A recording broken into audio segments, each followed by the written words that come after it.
Saya ini mungkin berada di tengah-tengah antara generasi proses dan generasi instan ya. Tadi saya sempat diledekin ibu, begitu Cinensi bilang di surga ada game, saya langsung dilirik. Karena memang sejujurnya kita ini semua punya keautisan yang tanpa kita sadar. Dan saya tahu keautisan saya adalah kalau saya udah mumet dengan segala sesuatu, saya harus main game. Dan itu menyembuhkan. Ada yang cara sembuhnya cuma dengan makan. Ada yang sembuhnya dengan punya barang baru. Macam-macam saudara, itu berbeda-beda. Dan buat saya khotbah tentang tempat semua yang ada di tempat tersembunyi ini sangat penting dan berhubungan sekali dengan apapun yang kita terima. Dan kali ini saya akan sampaikan tentang mawar dan bintang. Dan mungkin saudara bertanya, ini apa lagi? Sudah terlalu banyak perjanjian, sudah terlalu banyak reward yang Tuhan kasih. Tapi saya mau bilang, kalau tadi khotbahnya tentang di tempat tersembunyi, dan itulah yang memang selalu terjadi di kerajaan Tuhan. Tuhan selalu melihat apa yang tersembunyi, dan kemudian Tuhan memberikan reward. Sedangkan di dunia, yang dilihat adalah semua yang terlihat oleh mata, baru reward akan diberikan. Tapi kita, apapun yang kita lakukan di belakang layar, maka Tuhan akan memberikan reward sebagai gantinya. Seperti contohnya di tentara, Tuhan, kalau di tentara itu, kalau saudara lakukan banyak hal dengan segala sesuatu yang kelihatan, saudara buat A, buat B, buat C, prestasi A, prestasi B, dan saudara kemudian akan diberikan reward dengan kenaikan pangkat. Saudara akan diberikan bunga melati dan bintang sesuai dengan pangkat saudara. Tapi dengan Tuhan, yang dilihat bukanlah apa yang kita lakukan di depan, tapi yang Tuhan lihat adalah semua yang proses di belakang yang kita lewati, dan kita lakukan semua dengan respon yang benar, dan kita mengerjakan tepat seperti yang Tuhan mau. Dan kemudian Tuhan akan mencurahkan semua rewardnya. Tuhan akan mencurahkan semua perjanjiannya bagi kita. Dan sejujurnya ini sesuatu yang baru lagi, dan saya juga masih belajar. Dan Tuhan mau berikan sangat banyak dari perjanjian mawar dan bintang. Dan yang pertama, firman-Nya berkata di Kidung Agung 2 ayat 1, I am truly his rose, the very time of his song. Dikatakan aku adalah mawarnya, komposisi dasar dari setiap karya, lagu, orkestra, pilihan dan kesukaannya. Tahukah saudara, kalau hari-hari ini Tuhan sedang minta kita untuk buat banyak hal. Tuhan minta kita untuk naikkan anggur manis. Tuhan minta kita untuk naikkan orkestra demi orkestra. Bahkan Tuhan sedang meminta kita untuk lakukan apapun, ciptakan gelombang-gelombang nyanyian baru yang Tuhan mau kita naikkan. Tapi tahukah, setiap kali Tuhan minta untuk kita lakukan itu bukan karena Tuhan mau untuk Tuhan cuma dimuliakan. Tapi sesungguhnya waktu Tuhan meminta kita untuk menaikkan anggur manis, menaikkan setiap orkestra ataupun nyanyian-nyanyian baru, yang Tuhan ingin adalah kita ada di dalamnya. Tuhan sangat ingin untuk kita ada di dalam pusat dari kegerakan Tuhan. Tuhan sangat ingin Mahanaim yang dicintainya ada di dalam segala hal yang Tuhan mau curahkan. Baik itu yang Tuhan minta secara pribadi ataupun secara korporat kepada Mahanaim. Tapi waktu Tuhan minta untuk kita lakukan, untuk naikkan orkestra anggur manis, apakah dari diri kita yang keluar adalah kesukaan? Apakah diri kita yang keluar dari kita bisa melihat dengan cara Tuhan melihat sekali lagi? Bukan lagi sebagai sebuah tugas, bukan lagi sebuah beban, bukan sekali lagi ini apa lagi Tuhan, sudah terlalu banyak. Tapi bisakah saudara lihat, sesungguhnya ini bukan tugas, tapi ini adalah cara Tuhan untuk membuat kita terus ada di dalam pusat hatinya, untuk membawa kita ada di dalam pusat kegerakan. Karena bagaimanapun kalau saudara berhenti untuk lakukan apapun, saudara bisa terlempar dan saudara bisa keluar dari pusat hati Tuhan. Tapi Tuhan selalu punya cara di atas segala sesuatu. Dan Tuhan minta untuk kita lakukan banyak hal. Makanya dia berkata, "You are truly my rose." Dan kita berkata, "I am truly his rose, the very gem of his soul." Artinya kita adalah inti dari setiap hal yang Tuhan minta untuk kita lakukan. Tapi pertanyaannya, apakah saudara menaruh diri saudara di dalam pusat itu? Atau saudara hanya mau berada di pinggiran saja dan cuma menjadi pengikut, dan yang penting terserah apa kata nanti? Atau saudara mau berkata, waktu Tuhan berikan sesuatu, "Tuhan, ini apa yang harus dibuat? Tuhan, Engkau mau apa?"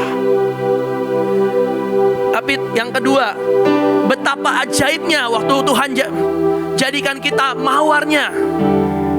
Sesungguhnya waktu engkau diberikan mawar oleh seseorang, berarti engkau orang yang dikasihi, engkau yang dicintai, engkau yang disukai. Betapa ajaibnya waktu Tuhan berkata, "Engkau adalah mawarku." Berarti engkau adalah orang yang menjadi kesukaan-kesukaan Tuhan.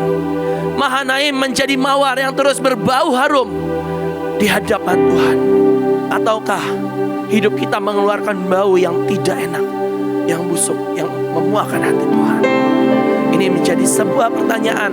Dan apapun yang kita lewati, semuanya tergantung dari setiap kita. Setiap respon, setiap pilihan, itu akan menentukan apakah kita akan menjadi mawar-mawarnya Tuhan, yang menjadi inti dari segala sesuatu, ada di pusat hatinya, atau kita hanya berada di luar. Kemudian yang kedua, dikatakan, "I am overshadowed by his love, like a lily growing in the valley, the shepherd king." Kita ini selalu dilingkupi dengan cintanya, seperti bunga lili yang tumbuh di lembah oleh Sang Gembala Agung. Dan sampai kapanpun kita akan selalu ada di dalam hadiratnya dan tidak pernah keluar kalau kita mau terus berada di pusat hatinya. Di slide berikutnya dikatakan, bahkan di titik terendah sekalipun dikatakan, seperti bunga lili yang bertumbuh di lembah. Bahkan waktu saudara ada di titik terendah sekalipun, waktu saudara ada di tempat paling gelap yang mungkin tidak ada seorang pun yang ada di sana selain saudara dengan Tuhan, apakah saudara bisa punya tetap respon yang benar? Saudara boleh lihat di gambarnya. Ini saya sampai hari ini tetap suka gambar dan video dari Dong Haeng ini, karena bagaimanapun ceritanya simple tapi sangat dalam. Berapa banyak di antara saudara yang selalu berdoa, "Tuhan, lindungi aku. Bahkan dalam setiap peperangan, Engkau sertai aku." Tapi begitu saudara kena satu aja, saudara langsung marah, "Tuhan, kenapa? Kenapa Engkau biarkan terjadi?" Padahal saudara tidak lihat di belakang saudara ada Tuhan yang sedang berdiri menahan semuanya.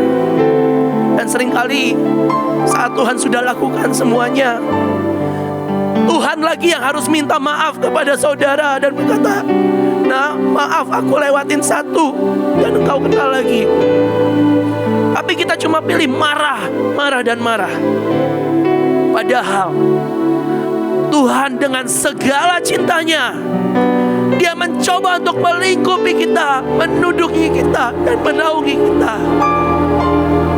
Tapi seringkali kita yang tidak pernah mengerti hatinya. Tapi hari ini sekali lagi, bukan karena kita, tapi karena inisiatif dari Tuhan, Dia turunkan sekali lagi perjanjian yang baru bagi kita semua. Sekalipun mungkin kita tidak pernah layak untuk terima, tapi karena Tuhan selalu punya jalan belakang untuk Dia curahkan semuanya. Mungkin iblis akan selalu protes, "Tuhan, kenapa Engkau curang?" Tapi Tuhan selalu punya jawaban. Tuhan selalu punya cara. Karena Tuhan bisa lakukan segala sesuatu. Dan Tuhan tahu setiap celah untuk Dia bisa mencurahkan semuanya kepada kita. Mungkin saya tidak akan panjang, tapi saya berharap dari setiap yang diberikan, saudara tangkap dan kunyah lagi. Saya juga masih kunyah semuanya. Yang ketiga adalah Symphony of Song and Color. Di ayatnya dikatakan, seperti bunga mawar, ia akan berbunga lebat, akan bersorak-sorak, ya bersorak-sorai. Kemuliaan Libanon akan diberikan kepadanya, semarak Karmel dan Sharon. Mereka itu akan melihat kemuliaan Tuhan, semarak Allah kita.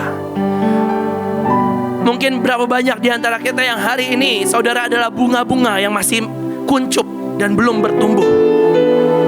Tapi waktu saudara mau lewati yang namanya proses dan saudara lakukan semua di tempat tersembunyi yang mungkin tidak ada satu orang pun yang lihat. Mungkin di depan semua orang saudara kelihatannya tidak lakukan apapun, tapi di belakang saudara lakukan sangat banyak bersama dengan Tuhan. Mungkin saudara hari ini di depan saudara bukan bintang, saudara bukan orang nomor satu yang akan dilihat semua orang. Mungkin saudara hanya orang yang ada di belakang layar yang tidak kelihatan, yang mempersiapkan segala sesuatunya sebelum dimulai. Tapi ini janji Tuhan, engkau akan menjadi seperti bunga mawar yang berbunga dengan lebat. Bahkan di bahasa Inggrisnya dikatakan bursting into blossom, Symphony of Song and Color. Engkau akan menjadi sangat indah. Pernahkah saudara lihat satu taman bahkan di padang dengan ribuan bunga, bahkan puluhan ribu dengan segala macam warna, dan itu menjadi sebuah simfoni yang sangat indah. Dan itu yang Tuhan mau untuk berikan kepada saudara hari-hari ini. Itu yang Tuhan mau berikan untuk saudara menjadi sangat indah di matanya. Tapi yang penting, lakukan segala sesuatu di tempat yang tersembunyi, bukan untuk dilihat orang, tapi pribadi antara engkau dengan Tuhan. Maka Tuhan akan berikan yang terbaik. Tuhan tidak pernah berhutang. Firman-Nya tadi berkata, lakukan secara tersembunyi dan berikan untuk Tuhan. Maka Tuhan akan berikan semua secara terbuka di depan semua orang.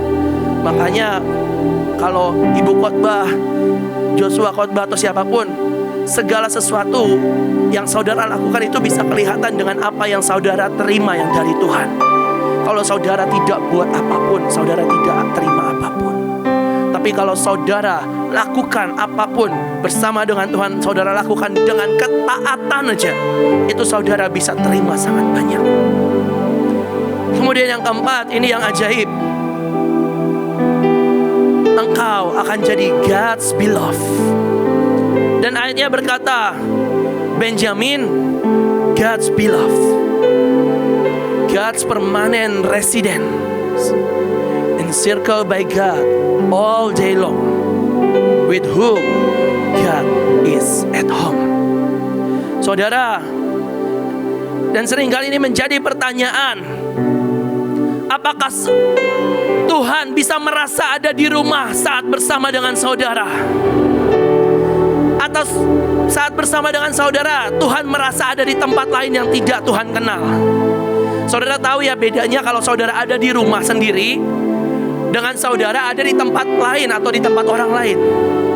Kalau di rumah sendiri saudara bebas mau lakukan apapun, betul? Saudara mau buka semua kulkas, buka semua lemari, itu bebas. Saudara mau berantakin sampai satu rumah berantakan dan saudara rapiin lagi, itu bebas. Tapi kalau saudara di rumah orang, saudara akan ada sungkan dan berkata, maaf boleh nggak saya lihat ini? Maaf boleh nggak saya buka kulkasnya? Maaf boleh nggak minta minum? Tapi kalau di rumah sendiri, saudara butuh minum, saudara bisa ambil. Saudara lihat ada yang nggak beres, saudara bisa bongkar. Saudara bisa renovasi semuanya. Rumah saudara bisa direnovasi. Tapi kalau rumah orang, saudara renovasi bisa saudara diamuk. Tapi begitu juga dengan Tuhan.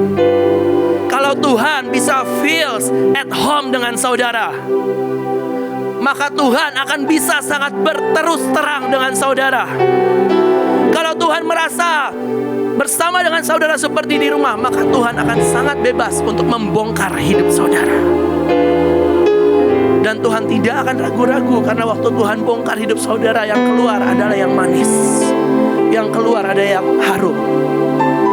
Tapi berapa banyak saudara yang dibongkar oleh Tuhan dan saudara marah dan mengeluarkan yang tidak enak, sehingga Tuhan tidak bisa merasa seperti di rumah saat Tuhan bersama dengan saudara. Ini menjadi pertanyaan,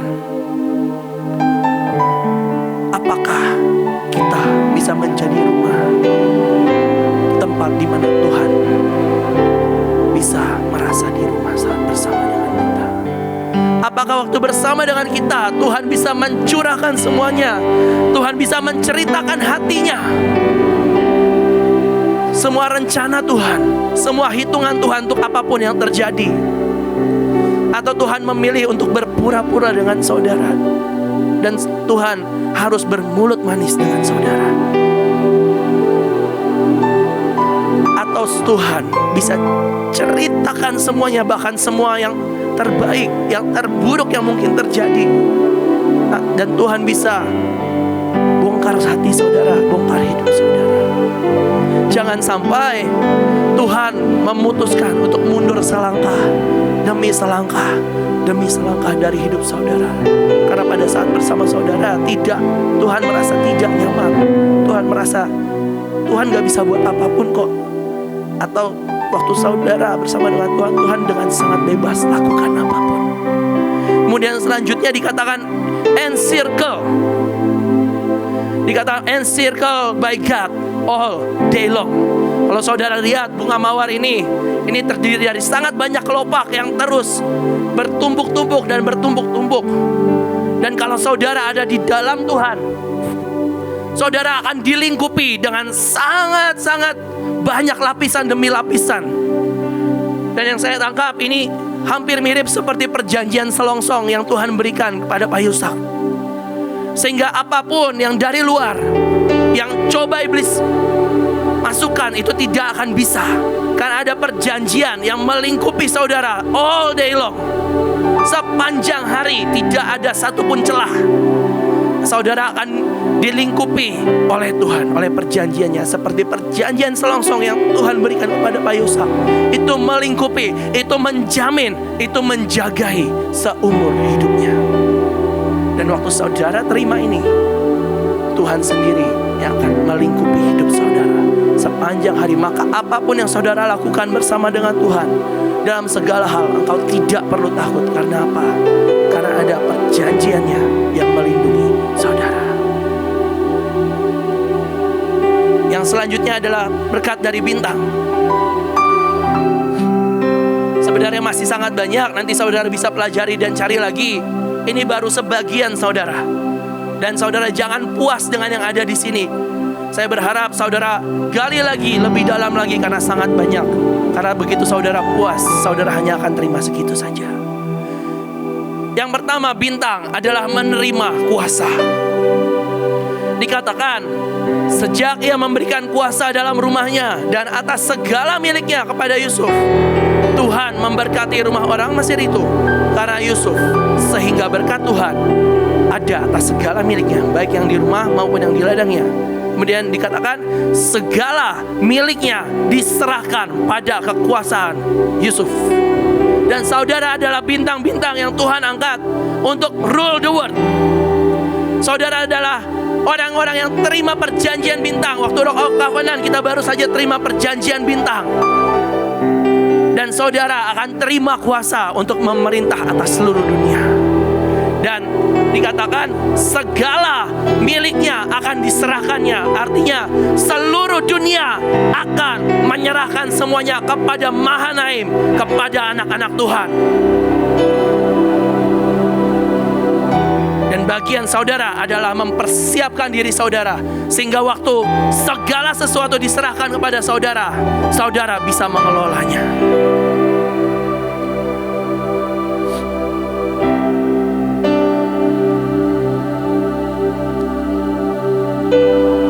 Yang Yang kedua dari menerima kuasa ini adalah tidak ada satupun yang bisa bergerak tanpa seizin saudara. Bahkan hari itu pada saat Yusuf diangkat oleh Tuhan menjadi kuasa atas seluruh Mesir, maka tidak ada satupun di seluruh Mesir yang boleh bergerak tanpa seizin Yusuf. Artinya segala sesuatu yang terjadi di dunia, saudaralah pasukan terdahsyat yang menentukan. Kalau saudara berkata tidak ada perang, maka perang berhenti.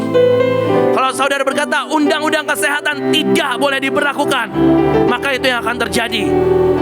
Tapi apakah saudara mau terus memperkatakan dan terus beriman dan terus berdoa hari demi hari? Saudara tidak bisa untuk meminta sesuatu terjadi kalau saudara tidak pernah mengatakannya, saudara tidak pernah mengimaninya. Tapi kalau saudara mau untuk segala sesuatu tidak akan bisa terjadi tanpa seizin saudara dan pasukan terdahsyat, saudara harus perkatakan hari demi hari. Saudara harus lakukan dengan tekun dan saudara lakukan dalam ketepatan. Yang kedua dari bintang, ini adalah warisan yang sangat dahsyat. Sejujurnya ini warisan dari Ibu Panglima kita, karena di dalam ayat ini ada semuanya. Seperti bulan purnama, nama dari Ibu Panglima, tapi juga bercahaya seperti fajar, seperti matahari. Dan ini adalah warisan yang diberikan kepada seluruh pasukan terdahsyat. Ini warisan yang sangat ajaib, yang sejujurnya hari demi hari terus diteriakan oleh Ibu Panglima. Warisi sangat banyak dan jadi lebih besar. Dan ini warisan yang sangat ajaib dari perjanjian bintang. Engkau setiap hari dikatakan muncul seperti fajar yang merekah. Fajar yang merekah itu muncul setiap hari, setiap pagi, dan tidak pernah absen, saudara.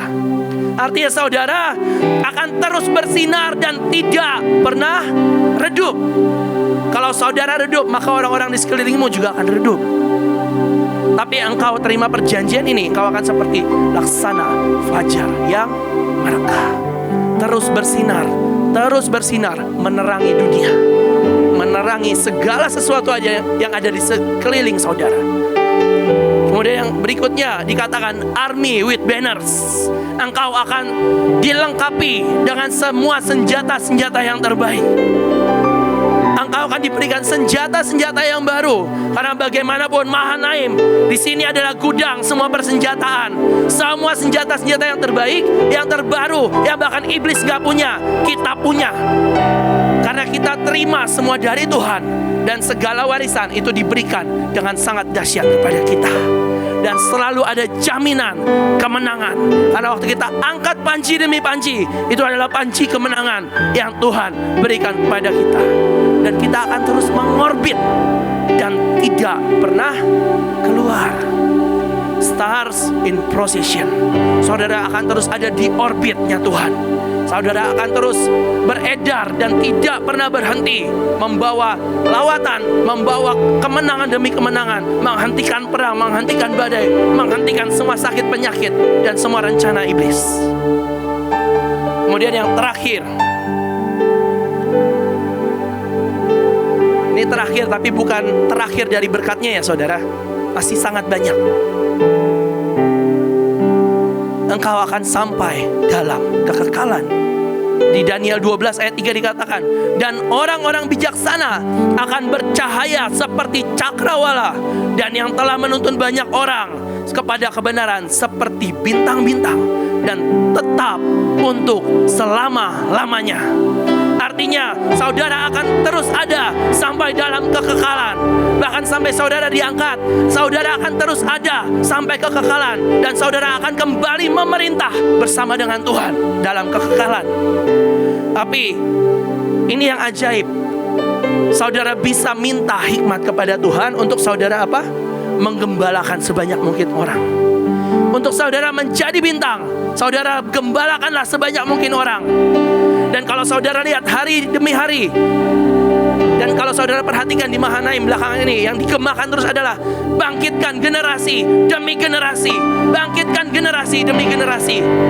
Karena kemarin saya juga baru dari BSB, sangat mengerikan. Generasi mudanya habisnya. Dan ini menjadi PR kita semua saudara, pasukan Indonesia. terutama saudara yang sudah generasi-generasi terdahulu, generasi proses. Mari bangkitkan generasi yang baru, generasi muda. Mulai dari yang paling kecil, saudara bangkitkan.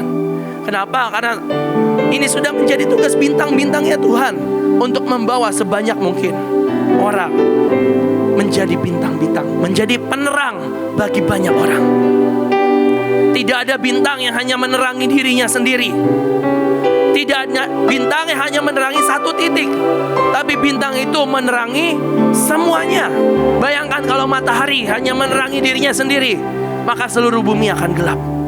Tapi matahari bersinar dengan terang dan menerangi seluruh dunia, sehingga kita terima cahaya yang dari Tuhan.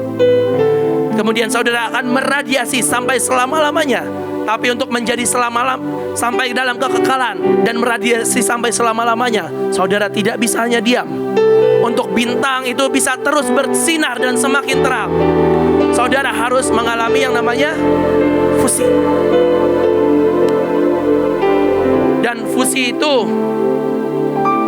waktu bintang akan melakukan fusi, dia harus menyerap hidrogen sebanyak-banyaknya. Dan kalau hari ini saudara lihat, hidup saudara belum mengalami fusi, berarti saudara butuh untuk menghirup nafas Yahweh sekali lagi. Menghirup sebanyak-banyaknya nafas dari Tuhan, untuk saudara sampai bisa menjadi fusi dan saudara meledak dan menyebarkan semua cahaya saudara, dan saudara menjadi lebih terang dan lebih terang lagi sampai dalam kekekalan. Jangan pernah berhenti, jangan pernah merasa sudah cukup, karena begitu saudara merasa cukup, saudara akan berhenti dan meredup. Tapi kalau saudara terus bergerak, saudara terus mengalami fusi, dan saudara terus melakukan yang ajaib, bergerak bersama dengan Tuhan, saudara tidak akan pernah redup, tapi saudara akan terus menjadi terang sampai dalam kekekalan. Ini berkat yang ajaib. Saudara akan menjadi mawarnya Tuhan, milik kesayangannya yang dilingkupi oleh Tuhan. Tapi engkau juga akan menjadi seperti simfoni yang terus menyukakan hati Tuhan. Engkau akan ada di inti, di pusat dari segala sesuatu. Engkau akan diberi kuasa untuk rule the world. Engkau merintah, segala kekuasaan ada di tangan saudara bersama dengan Tuhan. Ada juga warisan yang diwariskan dari Ibu Panglima kepada seluruh pasukan terdahsyat, dan itu diwariskan dari paling atas sampai yang paling bawah. Dan seharusnya kalau saudara sungguh-sungguh bisa terima semua warisan itu. Dan yang terakhir, saudara akan terus bersinar sampai dalam kekekalan dan tidak akan pernah redup. Karena kalau saudara menjadi bintang-bintang Tuhan, saudara akan terus beredar sampai dalam kekekalan. Terima kasih Tuhan Yesus.